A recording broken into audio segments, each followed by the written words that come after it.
FSN Radio. It's all about what's next. Go to financialsurvivalnetwork.com and sign up for your free weekly newsletter. You'll also get 3 free reports. The Financial Survival Network.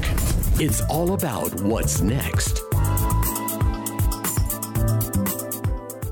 Financial Survival Network is brought to you today by Orin Resources, a junior exploration company with the appetite of a major. It's hot on the trail of the next globally significant discovery, creating enormous potential upside for you, the shareholder. Orin is one of the most aggressive exploration companies pursuing high-grade, scalable gold and copper deposits and has a premier 7-project portfolio, including its 2 flagships, Committee Bay in the Arctic and Sombrero in Peru. Orin's unparalleled technical team and highly experienced management has a history of success in advancing and monetizing exploration assets. No wonder Orin's been called one of the best in the junior exploration sector. Orin trades on the TSX and the NYSE under AUG. To learn more, go to orinresources.com. That's AURYN resources.com. The Financial Survival Network.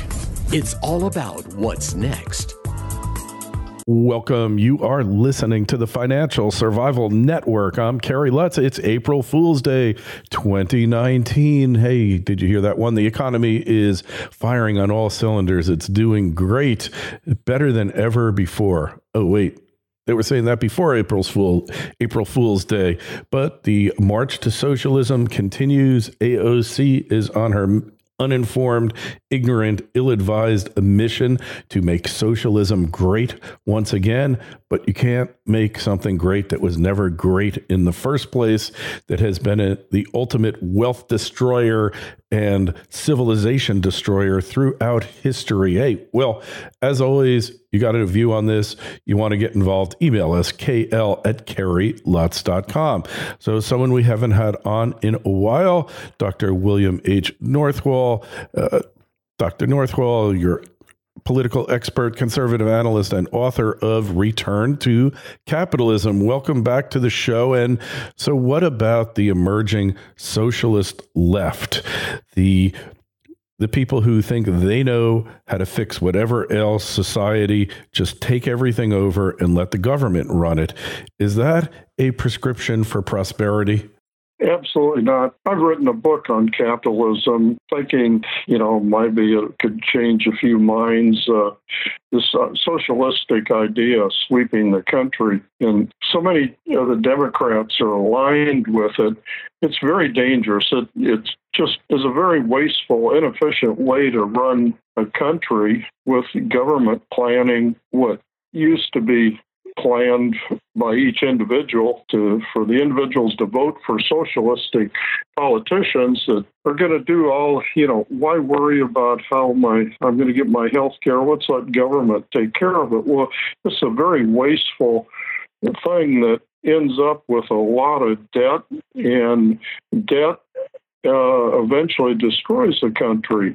And nobody seems to be worried about this. So that's why I want to speak forcefully on the subject.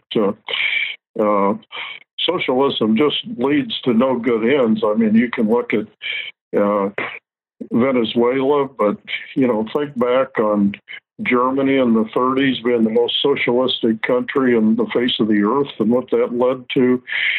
Socialism always leads to tyranny and then downfall of governments. And so why, when we have a system that's been working wonderfully in the United States, lifting prosperity for everybody, why do we want to destroy the system through debt and inefficiency? And so right now, the one party is advocating Medicare for all. They're not even talking about expanding on Obamacare, which has been a disaster. But, they start with Medicare and Medicaid, and over the years, you think, well, this is sort of normal, and maybe it would solve the increasing cost of health care by having more government. Well, more government just raises prices because a central planning committee, which is what socialism is all about. They are going to make economic decisions, a one-size-fits-all plan that's going to take care of 300 million Americans. Come on now. Each individual in the past had to make these decisions on their own, what they needed and within limits of what they could afford. Now, affordability, to heck with it. Let's just let government take care of it. But this is just going to lead to disaster where nobody's going to be happy. So that's how I start off with that, Kerry. Yeah, so socialism's been tried a lot of times. It's never worked, right? There's never been a recorded incidence throughout history where socialism actually left people better off than you were before, correct? Oh, absolutely. And, that Venezuela thing is such a bizarre story because I believe it was around 1950, they were the fourth wealthiest country on the face of the earth. That's behind the United States, I think, is one of the Scandinavian countries, Norway, I believe, and I think New Zealand were the first three, and then Venezuela. They have the world's largest oil deposits. And to think that today that country is in turmoil with people starving, not having food, not having water, potable water, and to think this couldn't happen here, of course it will happen here if we turn so many of our economic functions over to government with the idea government's going to take care of us. Only individuals can take care of themselves. Government can't take care of us. It just won't work. Yeah, very, very true. So, but how do you defeat these bad ideas, which are obviously bad ideas? How do you finally put socialism to rest, put it in its richly deserved deathbed? Yeah, well, that's the big question for today. And not that I can answer it or you can answer it, but ideas have to be fought with opposing ideas. It needs debate.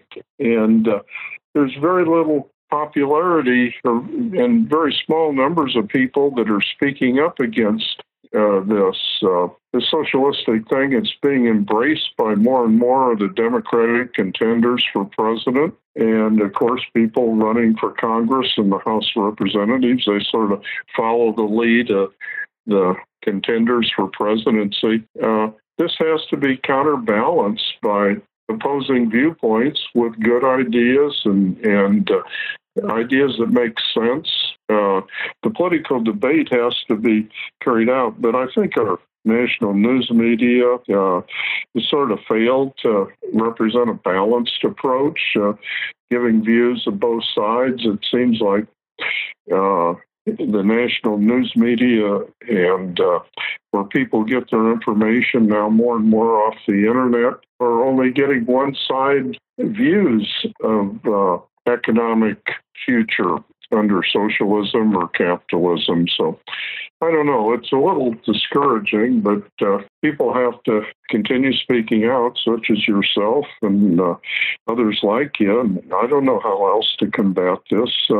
What do you think, Kerry? Yeah, well, I'd love to think that rationality and information is going to save the day, and it's really going to happen.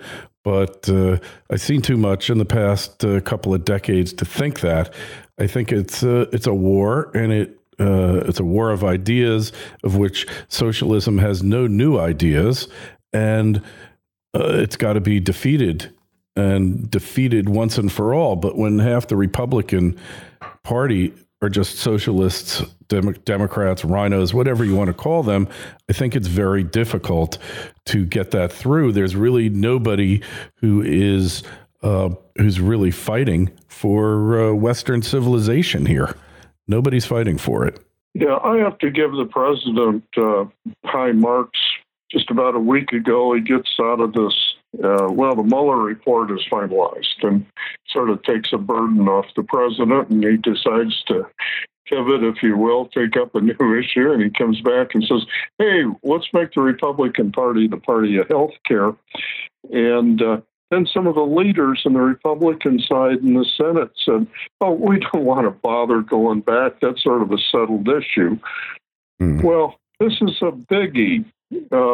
Healthcare is, maybe 20% of the economy right now.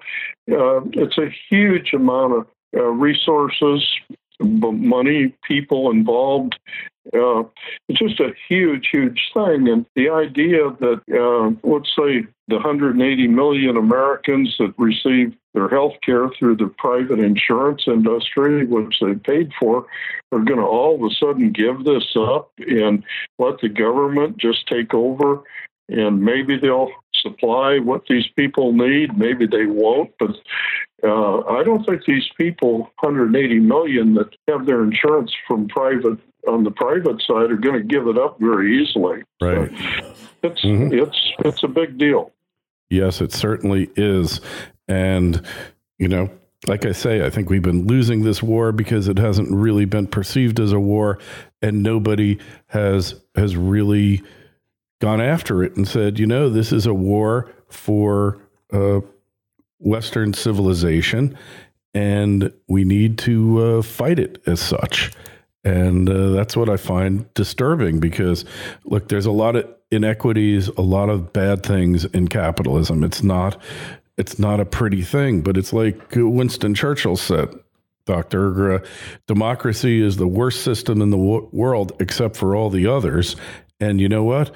The same thing applies to capitalism. It's the worst economic system in the world except for all the others.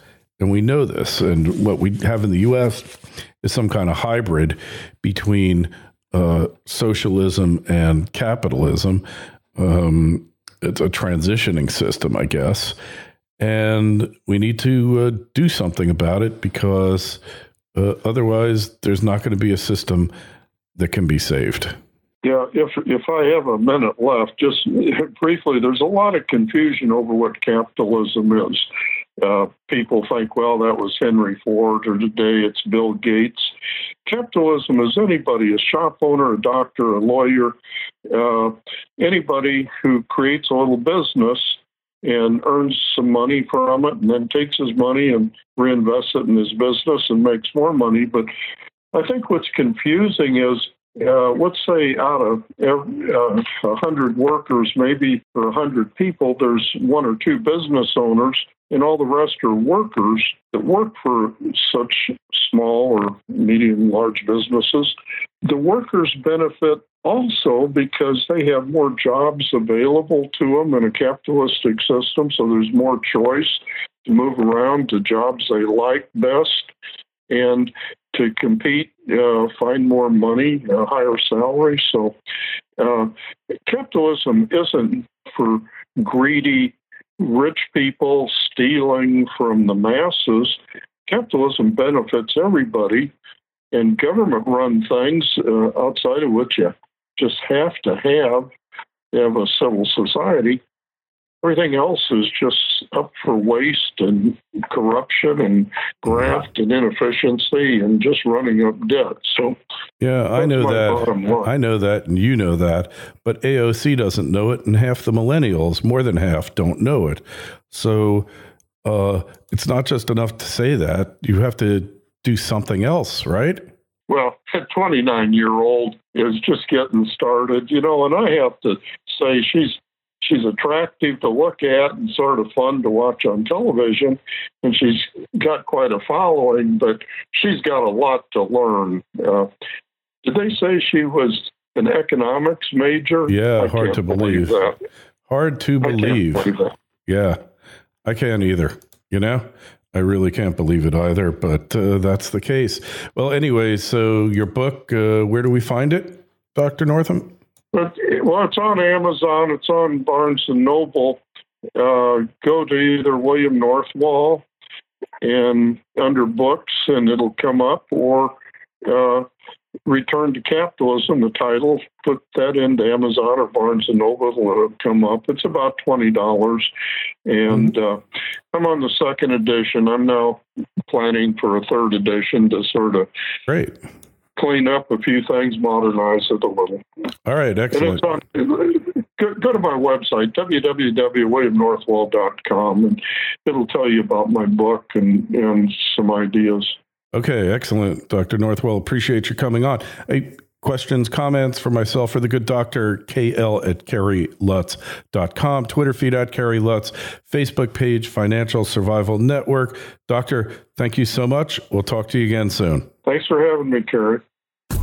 FSN Radio. It's all about what's next. Go to financialsurvivalnetwork.com and sign up for your free weekly newsletter. You'll also get 3 free reports. The Financial Survival Network. It's all about what's next.